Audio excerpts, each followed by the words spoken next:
Istri saya, maaf, haidnya tidak lancar. Suatu waktu seperti biasa, ada bercak dikira haid, jadi tidak sholat. Ternyata kemudian istri hamil. Jadi yang waktu itu telah haid, apakah sholat tinggal itu diqadha? Diqadha. Biasanya normalnya berapa? 7 hari. Lewat dari 7 hari itu apa namanya? Istihadhah. Dia seperti luka. Hanya saja lukanya bukan di jari, maaf, tapi lukanya di dalam.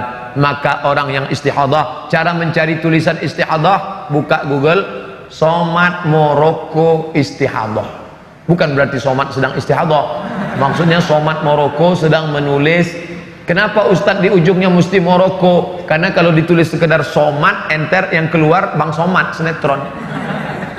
SOMAD MOROCCO spasi istihadhah. Nanti dapat hukum tentang perempuan yang istihadhah. Cara dia sholat gini. Bagi yang mengalami istihadhah, laki-laki penting juga, karena laki-laki itu punya istri dan istrinya perempuan.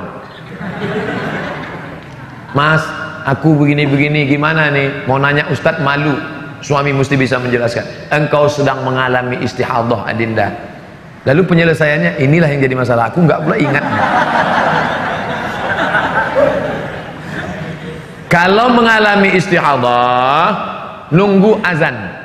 Masuk waktu azan zuhur, Allahu Akbar, Allahu Akbar, maka perempuan yang istihadhah tadi langsung bersih-bersih, bersihkan semua bersih. Habis itu maaf, dia pakai pembalut. Habis itu dia berwudu, langsung sholat.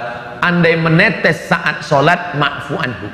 Tapi dia nggak boleh bersihnya sebelum azan, setelah masuk waktu baru. Karena kalau sebelum azan dia bersih-bersih, maka menetes saat itu dia tidak ma'fu anhu, tapi sebagai najis. Ini juga bisa terjadi pada laki-laki. Kalau perempuan namanya istihadhah, laki-laki namanya sulusul baul. Baul artinya kencing, sulusu artinya rantai. Kenapa disebut kencing rantai? Karena kencingnya berantai, nggak putus-putus. Kerannya rusak. Tes, tes, tes, tes. Maka kalau dia mengalami seperti itu, pertama dia mesti pijat terapi, sembuh insya Allah.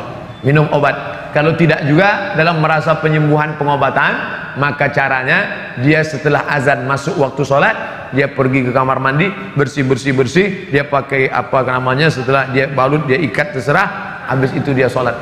Allahu Akbar. Andai menetes pada saat itu, maka itu ma'fu anhu, termaafkan. Bisa terjadi pada laki-laki, bisa terjadi pada perempuan.